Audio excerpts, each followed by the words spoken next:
Assalamualaikum warahmatullahi wabarakatuh. Pada kesempatan kali ini, kami dari kelompok 4 mata kuliah Ekonomi Industri akan menyampaikan materi mengenai konsentrasi industri dan merger.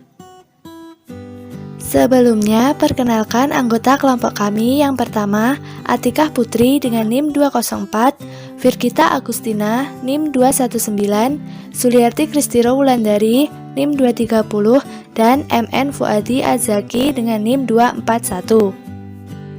A. Pendahuluan. Di dalam pasar terdapat sejumlah besar perusahaan industri yang menjalankan aktivitas bisnis.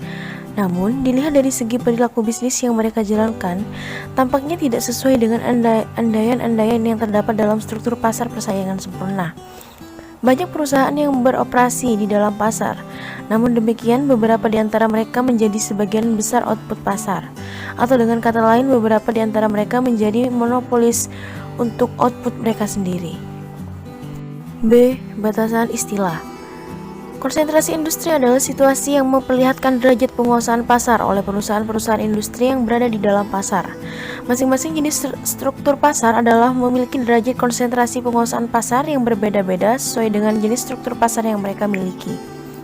Dalam kenyataan hampir sering dijumpai derajat penguasaan pasar yang dimiliki oleh perusahaan-perusahaan industri adalah berada pada rentang penguasaan pasar ekstrim bawah dan ekstrim atas atau wilayah tengah. Jenis struktur pasar yang cocok pada tingkatan konsentrasi industri jenis ini adalah industri persaingan monopoli dan industri oligopoli. Hal lainnya yang lebih menarik perhatian adalah konsentrasi pasar pada jenis struktur pasar industri oligopoli yang memiliki derajat penguasaan pasar di wilayah tengah pada pengalaman sehari-hari relatif berbeda-beda derajat konsentrasi industrinya sesuai dengan tingkatan penguasaan pasar yang terjadi. Pada industri oligopoli, kita mengenal ada industri yang disebut sebagai oligopoli penuh atau oligopoli ketat dengan derajat penguasaan pasar yang relatif tinggi. Sebaliknya ada pula yang disebut sebagai oligopoli parsial atau oligopoli lemah dengan derajat penguasaan pasar yang cenderung rendah. Perbedaan tingkatan konsentrasi produksi ini akan membedakan perilaku industri yang diamati, dan perbedaan perilaku industri yang terjadi akan membedakan kinerja pasar yang dihasilkan oleh industri yang bersangkutan. C. Pengukuran konsentrasi. Pengukuran konsentrasi industri pada dasarnya dapat didekati dengan dua cara. Cara yang pertama yaitu pengukuran konsentrasi industri dilakukan dengan cara menghitung andil setiap perusahaan-perusahaan industri yang diamati, baik di dalam penguasaan output, nilai penjualan, ataupun nilai tambah. Jumlah perusahaan yang dijadikan ukuran adalah berbeda-beda sesuai dengan perbedaan standar ukur yang berlaku. Cara yang kedua yaitu menggunakan kurva-kurva. Kurva yang biasanya digunakan untuk mengukur konsentrasi industri adalah kurva Lorenz. Kurva Lorenz dibatasi oleh garis diagonal simetris pada 4 sumbu, yaitu 2 sumbu vertikal kiri dan vertikal kanan, serta 2 sumbu horizontal atas dan horizontal bawah. Kurva Lorenz menggunakan angka satuan persentase kumulatif, dan kurva ini pada dasarnya menggambarkan keadaan distribusi dua variabel penduduk dan pendapatan yang diamati. Apakah distribusinya merata atau sebaliknya terjadi kepincangan dalam pembagian pendapatan. Meskipun demikian, penggunaan kurva Lorenz ini adalah fleksibel sesuai dengan tujuan pengamatan yang dilakukan. Teknik ketiga adalah melihat keadaan konsentrasi industri dengan menggunakan angka-angka indeks. Melihat keadaan konsentrasi industri dengan menggunakan angka-angka indeks terdiri dari angka indeks pertama yaitu indeks Gini. Indeks Gini mempunyai interval antara 0 dan 1. Bila angka koefisien indeks Gini mendekati bilangan 0, maka distribusi output antar perusahaan di dalam industri semakin merata. Sebaliknya, bila angka indeks Gini mendekati 1, distribusi output antar perusahaan semakin tidak merata. Yang kedua yaitu menggunakan indeks Herfindahl. Pada indeks ini, semakin mendekati 0, berarti distribusi output atau variabel yang diamati antar perusahaan industri semakin merata. Sebaliknya, Bila angka pada indeks ini mendekati 1, berarti distribusi semakin pincang. Yang ketiga yaitu indeks Lerner.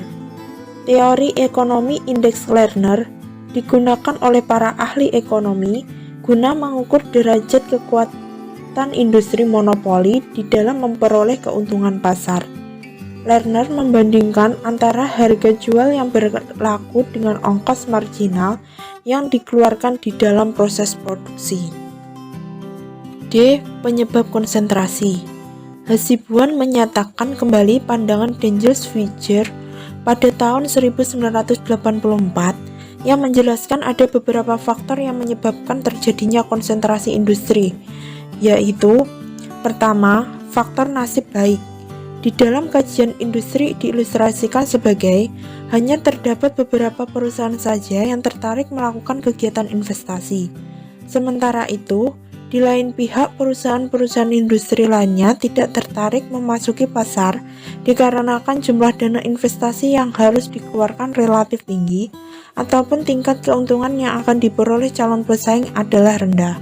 Sebagai akibatnya, di dalam kegiatan bisnis ini hanya beberapa perusahaan saja yang melakukan kegiatan investasi sehingga konsentrasi industri terlihat menjadi tinggi.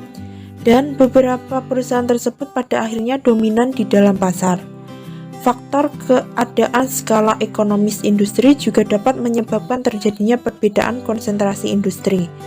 Perusahaan yang memiliki ongkos produksi rendah akan cenderung mendominasi pasar dikarenakan harga jual output yang diberlakukannya di dalam pasar adalah rendah.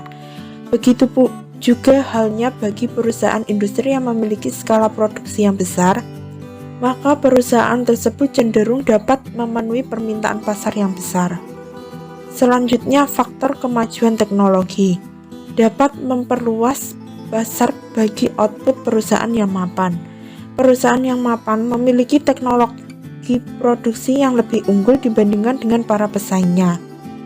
Mereka dapat selalu memperbaiki keadaan produk dan proses produksi yang dijalankannya. Faktor kebijaksanaan pemerintah dapat pula memiliki dua mata. Di satu sisi, kebijaksanaan ekonomi yang diberlakukan oleh pemerintah dapat memperburuk keadaan pasar. Faktor penyebabnya, pemerintah dapat menunjuk beberapa perusahaan tertentu guna berproduksi atau memproduksi output untuk kepentingan konsumen. Sebagai akibatnya, tindakan pemerintah yang tidak adil tersebut menyebabkan keadaan konsentrasi industri meningkat. Faktor lainnya adalah strategi bisnis. Keputusan untuk melakukan merger dapat terjadi karena beberapa sebab. Praktik merger tersebut telah menyebabkan konsentrasi industri meningkat. Sebaliknya, dengan memecah penguasaan pasar ke dalam sejumlah besar perusahaan-perusahaan kecil tertentu menyebabkan konsentrasi industri mengalami penurunan. Selanjutnya yaitu mengenai konsentrasi industri dan beberapa implikasi. Konsentrasi industri menunjukkan keadaan derajat penguasaan pasar bagi perusahaan-perusahaan industri yang bersaing di dalam pasar. Konsentrasi industri yang tinggi di satu sisi selain menciptakan keuntungan ekonomi internal bagi perusahaan industri yang bersangkutan, namun demikian di sisi lain dapat pula menimbulkan kerugian eksternal bagi masyarakat secara luas. Di Indonesia sendiri, pelarangan konsentrasi ekonomi yang tinggi mulai berjalan tegas, terutama setelah Bank Dunia melakukan intervensi terhadap perekonomian Indonesia. Bank Dunia diantaranya telah melarang praktik BPPC atau Badan Penyangga Pemasaran Cengkeh dalam distribusi cengkeh dan monopoli Bulog sebagai distributor tunggal. Menurutnya, monopoli ini tidak memberikan pelayanan yang semestinya, baik untuk petani, produsen, maupun masyarakat luas. Konsentrasi industri yang tinggi lebih menguntungkan produsen. Sebaliknya, konsentrasi industri yang tinggi tersebut, pihak konsumen mengalami kerugian. Materi selanjutnya yaitu mengenai pendahuluan merger. Ada kalanya di dalam bersaing, perusahaan-perusahaan industri menghadapi pesaing-pesaing kuat di dalam pasar, sehingga posisi perusahaan-perusahaan industri tersebut lemah dalam persaingan pasar menjadi terancam. Produsen menghadapi situasi ketidakpastian pasar. Di samping itu, pesaing-pesaing kuat yang berada di dalam pasar bukan saja sering memiliki keunggulan dalam kualitas produk, namun mereka juga memiliki modal yang cukup besar sehingga mereka mampu melayani kebutuhan sejumlah besar konsumen. Sebaliknya, bagi perusahaan kecil menjadi ancaman kehilangan wilayah pasar. Keadaan seperti itu pada gilirannya memperlemah posisi bersaing perusahaan-perusahaan kecil yang berada di dalam industri, dan bahkan mereka terancam keluar oleh persaingan pasar. Menyiasati keadaan yang tidak menguntungkan itu, perusahaan-perusahaan kecil perlu mencari strategi lain agar tetap bertahan di pasar, yaitu melalui merger. Selanjutnya adalah batasan istilah dan arti penting merger. Richard Gillespie tahun 1990 dan kawan-kawan mendefinisikan merger sebagai pembelian aset fisik atau pengendalian andil kepemilikan suatu perusahaan oleh perusahaan lainnya. Merger dapat diklarifikasikan sebagai merger horizontal, merger vertikal, dan merger konglomerasi. Merger horizontal terjadi bila dua perusahaan atau lebih yang berada di dalam garis bisnis yang sama melakukan penggabungan. Merger vertikal merupakan penggabungan dua perusahaan atau lebih yang memiliki keterkaitan produksi pada proses berkelanjutan di antara satu perusahaan dengan perusahaan industri lainnya. Merger konglomerasi bila dua perusahaan atau lebih yang bergabung tersebut berada di dalam industri yang tidak berhubungan satu dengan lainnya. Alasan merger: 1. Berkaitan dengan keuntungan. Melalui merger akan terjadi pengurangan beberapa komponen biaya produksi, misalnya biaya pemrosesan output, biaya transaksi, iklan, pemanfaatan informasi bersama, dan administrasi. Perusahaan yang melakukan merger dapat menggunakan pelayanan jasa secara bersama, seperti bengkel kendaraan, asuransi, jasa bank, dan sebagainya. Alasan kedua, mengurangi resiko dalam persaingan.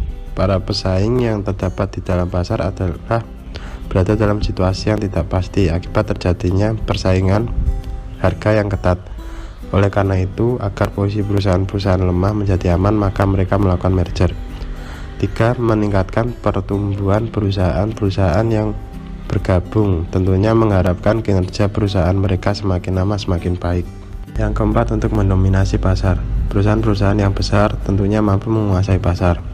Namun demikian, bila pesaing di pasar dibiarkan bebas, perusahaan besar akan menghadapi resiko berkurangnya bagian pasar output yang dikuasainya.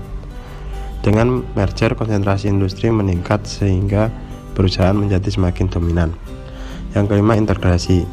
Guna meningkatkan efisiensi perusahaan melakukan integrasi, dengan demikian ongkos produksi menjadi rendah.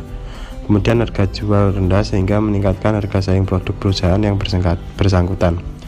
Yang keenam, diversifikasi.